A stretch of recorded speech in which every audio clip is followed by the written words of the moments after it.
তোমাদের কার বাড়ির সামনে কীরকম বৃষ্টি হচ্ছে জানি না, তবে আমার বাড়ির সামনে কিন্তু প্রচণ্ড বৃষ্টি হচ্ছে। রাস্তায় দেখতে পাচ্ছ প্রচুর জল জমে গেছে। কাল রাতের থেকে একভাবে বৃষ্টি হচ্ছে। কাকুটাকে দেখছো জল ঢেলে ঢেলে বাজারে যাচ্ছে কত কষ্ট করে। আমাদের রুমের মধ্যে জল ঢুকে গেছে।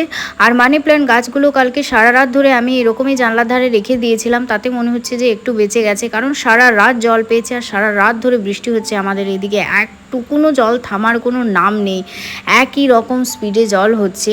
তো কে জানি কেন এত পরিমাণে জল হচ্ছে, তবে ভালো লাগছে। তো যাই হোক, বাজার যাবো করে তো আজকে আর যেতে পারলাম না, আর আজকে আমি কোর্টও যেতে পারিনি, এমন মানে কি বলি তোমাদেরকে। তো যাই হোক, ওই ঘরে চাল ছিল, যে চালগুলোই আমরা ভাত করি সেই চাল দিয়ে আজকে আমি খিচুড়ি বানিয়ে নিয়েছি। তো যেটা খেতে বেশ ভালোই হয়েছিল, ডিম ভাজা, পাঁপড় ভাজার খিচুড়ি। একটু মাংস হলে জানি জমে যেত, কিন্তু সেটা আর এই বৃষ্টির মধ্যে কোথায় পাবো তোমরাই বলো, আর এমনিতেও দোকান কোনো খুলবে না। তো থ্যাঙ্কস ফর ওয়াচিং গাইস, ভিডিওটা কেমন লাগলো অবশ্যই জানিও।